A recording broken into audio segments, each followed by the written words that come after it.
안녕하세요, 여러분. 네, 데이터 통신 문하영 교수입니다. 이번에는 우리가 이제 경로 제어와 트래픽 제어에 대해서 살펴보도록 할게요. 자, 우리가 경로를 제어한다. A에서 B로 가는 경로는 하나 이렇게 갈 수도 있고, 여러분이 이런 길이 있을 때, 이 지점에서 여기까지 이제 여기가 할까요? 네, 여기까지 가는 방법. 네, 이렇게 가는 방법 있죠. 네, 이렇게 가는 방법 있죠. 네, 이렇게 해서 이렇게 가는 여러 가지 방법이 있겠죠. 여기가 만약에 이제 공사 중이다라고 그러면 또 다른 우회 경로를 생각을 해야 되겠죠. 그래서 경로 제어다라는 것은 이제 무슨 말이냐? 경로를 관리를 하는 거죠. 그래서 송수신 간의 전송 경로 중에서 최적의 경로를 설정하는 기능이다라는 거죠. 그러면 이제 최적의 경로다라는 것은 최저의 비용을 일단 비용 문제를 우리가 생각을 해야 되니까 최저의 비용으로 최단시간에 송신할 수 있는 경로를 의미를 하고요. 이런 경로 설정은 이제 경로 제어표다라고 있습니다. 이거는 이제 우리는 이제 이 경로 제어표를 참조를 해가지고 뭐에 의해서 이제 라우터에 의해서 이제 수행이 됩니다. 그래서 얘를 이제 뭐라고도 말을 하냐면 라우팅 테이블이다라고도 이야기를 합니다. 그러면 이제 우리는 어떤 경로를 가야 되냐. 여러분 이 A라는 지점에서 B라는 지점으로 갈 때 어때요? 이제 모든 길이 열려 있다면 이 길이 가장 빠르다라는 걸 알 수가 있죠.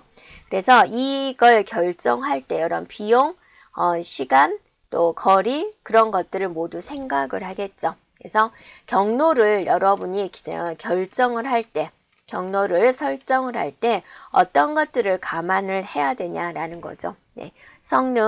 성능 기준, 또 경로의 결정 시간, 그다음에 장소, 그다음에 어디서 출발할 건지, 정보 발생지, 그다음에 경로 정보의 갱신 시간. 근데 여기가 공사 중이었던 거예요. 근데 그걸 모르고 이리 가라라고 한 거예요. 근데 공사 중에 막다른 건물이에요. 또 후진해가지고 또 이렇게 가야 되겠죠. 그래서 경로에 대한 내용은 최신 정보를 계속적으로 이제 받아야 됩니다. 예, 그래서 정보가 갱신되는 그런 시간, 이런 것들을 이제 봐가지고 어떤 경로로 가면 좋겠다라는 걸 이제 결정을 한다라는 거죠. 그래서 이제 경로 설정 프로토콜이 있습니다. 프로토콜. 네. 그래서 효율적인 경로 제어를 위해서 네트워크 정보를 생성하고 또 서로 이제 정보를 교환을 하고 그거를 제어하는 프로토콜을 말을 하는데요. 자, 이거는 여러분이 기억을 하세요. 종종 나오고 있습니다. 먼저 IGP가 있습니다. IGP다라는 것은 이제 여기 다시 두 가지로 나누어지는데 RIP라는 것과 OSPF다 이렇게 나누어지게 됩니다. RIP가 이제 널리 알려져 있는 라우팅 프로토콜이고요. 규모가 그렇게 크지 않은 네트워크에서 이제 효율적인 방법이고 최대 홉수를 15로 제한합니다. 홉수다라는 것은 A에서 B로 갈 때 거쳐가는 거예요. 여기를 전달되는 과정에서 이게 거쳐가는 네트워크 수라고 하면 돼요. 얘는 세 군데를 거쳐간다. 그러면 최 홉수가 3이다. 이렇게 하면 되죠. 네 군데를 거쳐간다. 홉수는 4다. 이렇게 한다라는 거죠. 그러니까 여러분이 A라는 전철역에서 B라는 전철역으로 갈 때 갈아타는 곳이라고 생각해도 돼요. 이렇게. 그래서 이 갈아타는 것을 최대 15로 제한을 하고 있습니다. 그 다음에 어디가 공사 중인지 빨리빨리 알아야 되겠죠. 그래서 30초마다 네트워크에게 이제 모든 네트워크에게 이런 라우팅 정보를 알리게 됩니다. 그리고 이제 180초 이내에 새로운 라우팅 정보가 수신되지 않으면 여기는 뭔가 이상하구나라고 느낀다라는 거죠. 그래서 이제 조직에서 이제 보초를 쓰죠. 10분마다 보고해라는 건데 얘가 이제 10분이 돼도 보고를 안 하면 여기에 뭐가 문제가 있구나. 너 여기 가봐. 그런 식으로 이야기를 하죠. 자, 그렇게 한번 이해를 해주면 될 것 같아요. 그래서 최대 홉수가 오고 30초마다 갱신을 하기 때문에 홉수가 많다면 30초마다 정보를 보내줘야 되는 이제 라우터가 너무 많아지는 거죠. 그래서 굉장히 버겁겠죠. 그래서 RIP는 이제 소규모에서 사용이 되고요. 그러면 대규모에서도 사용되는 게 있어야 되겠죠. 그게 바로 뭐냐면 이제 OSPF가 됩니다. 이거는 이제 대규모 네트워크에서 발생이 되고요. 얘는 새로운 정보를 어쩔 때 알리냐면 얘는 무조건 시간마다 업데이트해서 알려주는데 얘는 이제 변화 생길 때만 어떤 라우터에 변화가 생기면 그 변화된 내용을 모든 라우터에게 알린다라는 겁니다. 자, 그리고 또 뭐가 있냐면 EGP라고 이제 별도로 있습니다. 그래서 여러분은 이거를 가장 잘 알고 있으면 되고요. EGP, BGP는 있다는 것만 보면 되겠습니다. 자, EGP는 이제 게이트웨이 간의 라우팅에 사용되는 프로토콜이요. 게이트웨이다라는 것은 뭐였어요? 자, 우리한테 넘어오는 IP 주소가 하나예요. 그 IP 주소를 받아서 자, 이걸 받아서 우리 교실에 있는 데서 이렇게 사용이 되죠. 그러면 우리 교실에서는 이게 어때요? 선 하나가 여러 대로 이렇게 나누어지는 거죠. 전략을 하기 위해서 그런 거죠. 네. 그래서 이 라우터를 통해서 인터넷으로 나가는 이 문 내부에서 외부로 나가는 이 통로, 이거를 우리는 게이트웨이라 그럽니다. 오케이. 자, 이쪽에서도 뭔가 게이트웨이가 있겠죠? 그래서 게이트웨이와 게이트웨이 간의 라우팅에 사용되는 프로토콜이 EGP가 되고요.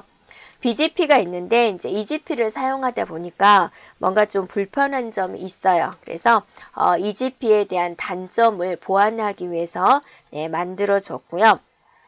초창기 때 BGP 라우터는 연결될 때 전체 경로 제어표를 교환을 했지만 이후에 이제 장비가 이제 변화되면서 변화된 정보만 교환하게 됩니다. 자, 이렇게 경로 설정 프로토콜에 대해서 이제 알아봤고요. 자, 경로를 설정하는 이제 방법이 돼요. 경로를 설정하는 방식에 대해서 보면은 첫 번째 고정 경로 제어가 있고 적응 경로 제어가 있고 범람 경로 제어가 있고 임의 경로 제어 이렇게 있습니다. 고정 경로 제어는 이제 뭐냐면 네트워크 모든 쌍에 대해서 경로를 미리 정해놔요. 넌 이리로만 가야 돼. 넌 이리로만 가야 돼. 이렇게 미리 정해놓은 방식이고요. 적응 경로 제어다라는 것은 이제 뭐냐면 경로를 미리 정하지 않고 경로를 동적으로 이제 결정을 하는 방식이 돼요. 그러니까 왜냐면 이제 수시로 상황이 바뀌니까 그 양을 봐가지고 어디가 바쁘면 그냥 이리 가라. 그때그때 경로를 다르게 설정해 준다. 동적으로 결정을 한다. 이게 이제 적응 경로 제어가 되고요. 범람 경로 제어다라는 것은 뭐냐면 네트워크 정보를 요구하지 않고 그냥 모든 경로로 패킷을 전송하는 방식이 되고요. 자, 임의 경로 제어는 뭐냐면 인접하는 그 인접된 교환기 중에서 그냥 하나를 임의로 선택을 해요. 맘대로 임의로 그냥 알아서 선택을 해서 전송하는 방식이 있습니다. 이렇게요. 자, 그 다음에 이제 또 제어하는 기법 중에 트래픽 제어 기법이 있습니다. 자, 이거는 무엇이냐면 이제 효율적인 전송을 위해서 통신되는 양을 조절하는 것을 말을 합니다. 그래서 양을 조절하면 여러분 이렇게 생각해 보세요. A에서 B로 가는데 여기가 뭐냐면 흔들다리예요. 이렇게 산이 있는 흔들다리예요. 그죠? 여기 다리인데 만약 갑자기 10,000명이 올라간다. 그러면 이 다리가 어때요? 부서질 위험이 있는 거죠. 그래서 제어를 하죠. 한번 건너 여기에 있는 사람은 100명이어야 됩니다. 그러면 이제 100명이고 이제 건너가면 그 다음에 건너가는 그렇게 양을 조절한다 그거죠. 이렇게요. 예. 그래서 이 양을 제어하는 기법에 흐름 제어 기법이 있고 그 다음에 혼합 제어 기법이 있고 예, 그 다음에 교착 상태 방지 기법, 제어하는 기법 중에 네, 이런 기법들이 있다라는 거죠. 흐름 제어다라는 것은 이제 네트워크 내에 원활한 흐름을 위해서 패킷의 양, 그다음 패킷이 흘러가는 속도 이런 것들을 이제 제어하는 방식입니다. 그러면 이제 어떻게 제어를 하느냐? 제어 방식은 정지 대기 방식, 그 다음에 이제 슬라이딩 윈도우 방식 이렇게 있습니다. 자, 두 개의 용어는 다 앞에서 나왔고요. 정지 대기 방식은 하나 보내고 저기서 오케이 신호 오케이 나올 때까지 나는 뭐예요? 기다리는 거죠. 또 보내고 저쪽에서 오케이 신호 받을 때까지 또 나는 기다리는 거죠. 네. 그게 정지 대기. 그죠? 네. 그 다음에 슬라이딩 윈도우 방식은 얘는 무조건 한 개 보내는데 얘는 연속해서 보내는 거죠. 한 개 받을 때마다 오케이 신호를 기다리지 않고 세 개, 예를 들어 세 개를 한꺼번에 상대방한테 보낸다라는 거죠. 한 번 보낼 수 있는 양은 상대방과 약속을 하게 됩니다. 자, 이게 슬라이딩 윈도우 방식이다라는 거고요. 혼합 제어 방식이다라는 것은 이제 패켓의 수를 조절해 가지고 오버플로우를 방지하는 기법이고 교착 상태 방지다라는 건데 우리가 이제 교착 상태라는 것은 무엇이에요? 네, 무한정 기다리는 거죠. 무한정 계속 기다리는 거죠. 이렇게요. 그래서 교환기 내에 패킷들이 축적이 다 되어 있어요. 더 이상 들어올 패킷이 없어요. 그럼 이제 패킷은 어째야 돼요? 대기를 해줘야 되겠죠. 대기해서 여기서 기다리는 거예요. 또 다른 패킷 기다리고 이런 식으로 기다리고 마냥 기다리고만 있는 거예요. 이걸 이제 교착 상태다라고 합니다. 자, 이걸 해결하는 방법은 뭐냐? 자, 같은 목적지를 갖지 않도록 한다. A에서 B로 갈 때 여기 거쳐가는 게 있겠죠. 이렇게 1번, 2번, 3번, 4번을 거쳐가 이렇게 하는데 C라는 사람이 또 보낼 때 얘도 이렇게 해서 이렇게 가는데 이런 식으로 똑같이 가겠다 그거죠. 이렇게 이게 겹치는 거잖아요. 이렇게 같은 목적지를 갖지 않도록 이제 할당을 하겠다라는 거고요. 자, 교착 상태가 만약에 발생을 했다. 그러면 교착 상태를 일으킨 단말기를 선택을 해가지고 그 속에 있는 버퍼를 제거하는 겁니다. 꽉 차 있는 것을 제거를 합니다. 그러면 다른 패킷이 들어올 수가 있겠죠. 네, 그렇게 처리를 한다라는 겁니다. 자, 이렇게 경로 제어와 트래픽 제어에 대해서 살펴보았습니다. 자, 이번에는 우리가 이제 네트워크 구성 형태에 대해서 살펴보겠습니다. 여러분한테 컴퓨터 100대를 주고 연결하세요 라고 했을 때 어떤 식으로 연결할 건지, 모양을 어떻게 연결할 것인지 각 회사의 특징, 사용 목적에 따라서 다르겠죠. 그런데 이 네트워크 구성은 여러분이 한번 정해 놓으면은 자주 변경하기가 힘듭니다.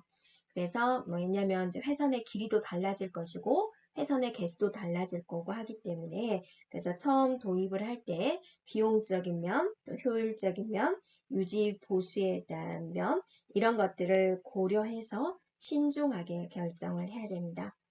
자, 망의 구성 형태에는 성형, 링형, 버스형, 계층형, 또 망형 이렇게 여러 가지가 있는데 그렇게 어려운 부분은 아닙니다. 그래서 하나씩 우리가 이제 살펴보도록 할게요.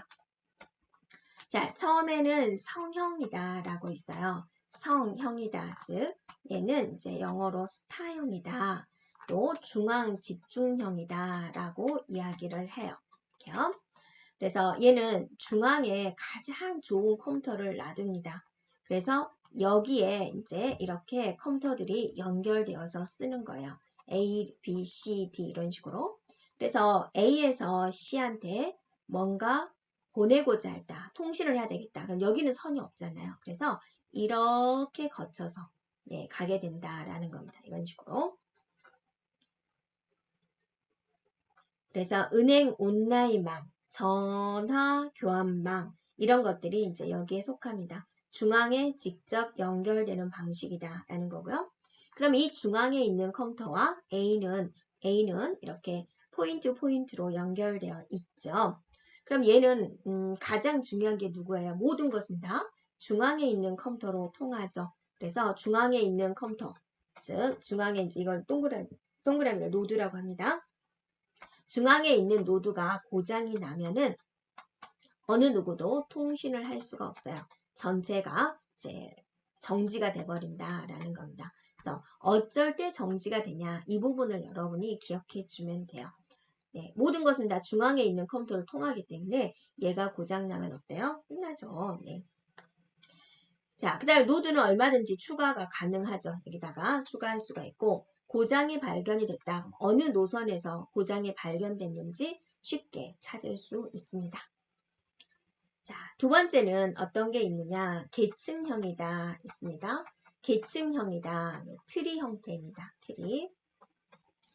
자, 트리 구조로 연결된 형태고요. 어떤 방식이냐면 이렇게 있고 이제 뻗어나가는 이런 구조가 되죠. 이렇게. 그럼 또 여기서 또 이제 뻗어나가고 여기서 또 뻗어나가고 이런 방식으로 이제 연결된 것을 트리 방식이다라는 거고 이 트리 방식은 어디에 사용이 되냐면 분산 처리를 할 때 많이 이용됩니다. 그래서 얘네 두 개에 대해서 이제 얘가 책임을 지는 거죠. 이렇게요. 그리고 또 여기서 또 이런 식으로 이제 뻗어나가는 이런 방식이 돼요. 그래서 제어나 오류 해결을 이제 중앙의 한 지점에서 이제 수행을 한다라는 겁니다. 다음에 이제 분산 처리라는 거 여러분 기억해 주면 되고요. 세 번째는 이제 망형이 있습니다. 망형이다, 이제 메쉬형이다, 그물망처럼 연결이 되어 있어요. 모두 연결된 거예요. 모든 노드들이 연결이 된 거예요. 그래서 만약에 이제 여러분이 간단하게 우리 4개로 가지고 해볼까요? 4개가 있다. 이렇게 다 연결된 방식을 자, 말을 해요. 그래서 만약에 여기서 회선이 고장이 났다. 돌아가면 되거든요.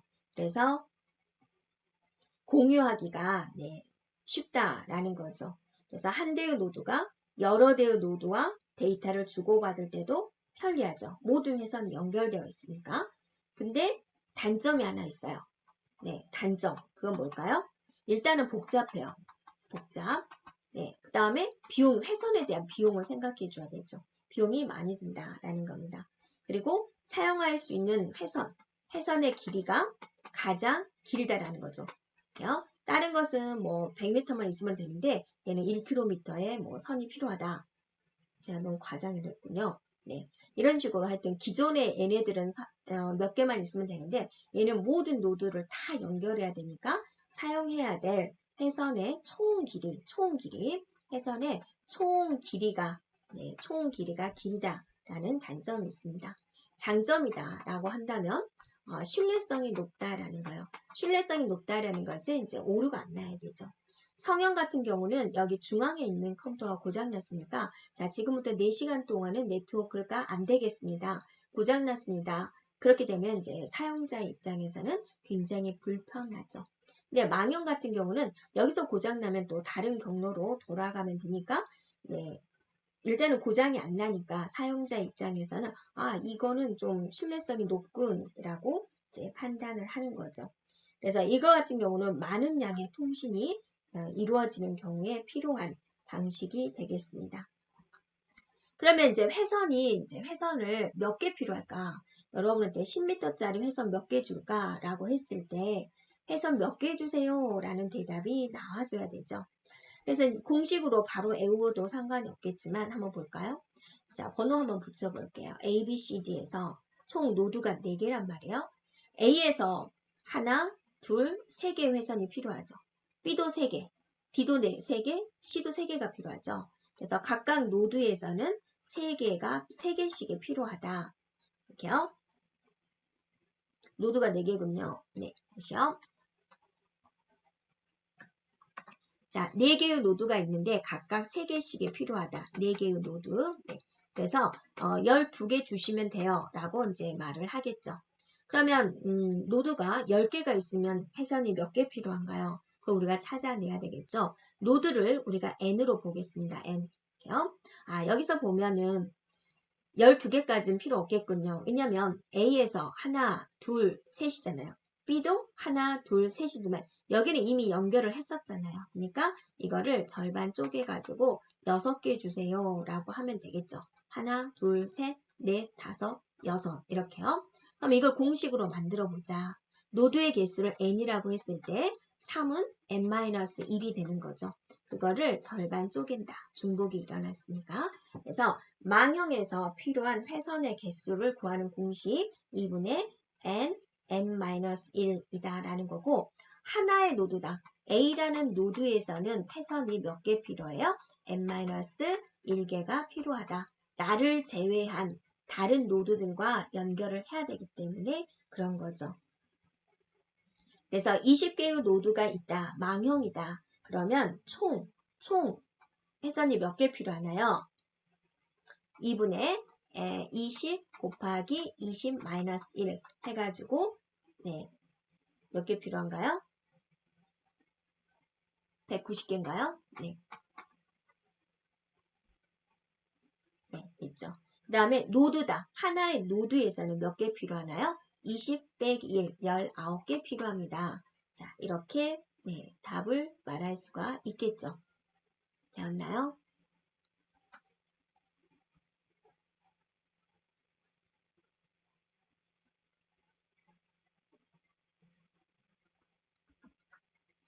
자, 이번에는 또 어떤 게 있냐면 링형이라고 있습니다. 링형이다, 반지 모양이다, 동그라미 모양이다 라고 생각해 주면 돼요. 그래서 A, B, C, D 이런 것이 있을 때 이제 이런 식으로 배치되는 것을 말을 하고 있습니다. 그래서 이웃하는 바로 옆에 것들과 연결되는 형태가 돼요.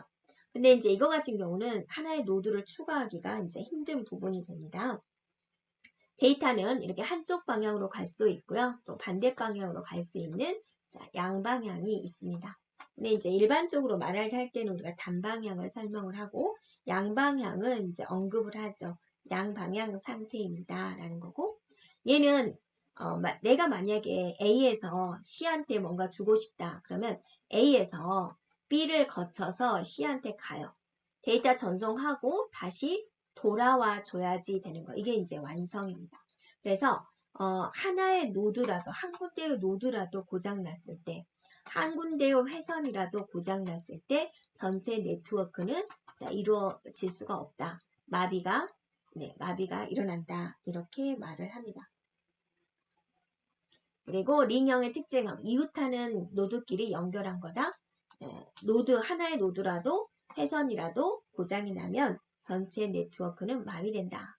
이렇게 생각해 주면 되고요. 그 다음에 이제 버스형이 있습니다. 버스는 회선이 딱 이렇게 있으면 이게 이제 공유하는 회선이 돼요. 공유하는 회선이 되어서 여기에 이제 이렇게 연결되어 있는 방식을 말을 해요.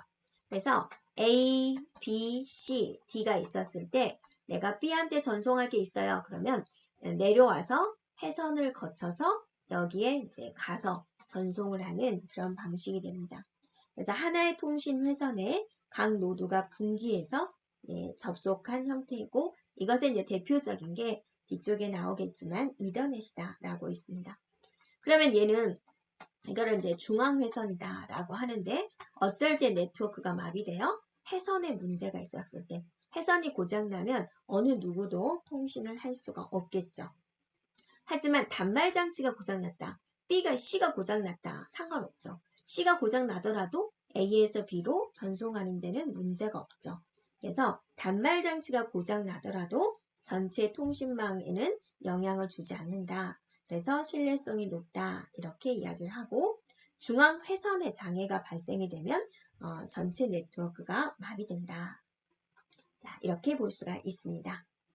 그래서 여기서는 여러분이 각각의 이건 좀 쉽지만은 그래도 쉽게 문제가 나온다면 이제 기출되는 이제 문제가 됩니다. 그래서 그림으로 어떤 형태다. 그리고 어쩔 때 네트워크가 마비된다. 그 다음에 각각의 특징 기억하면 되겠습니다.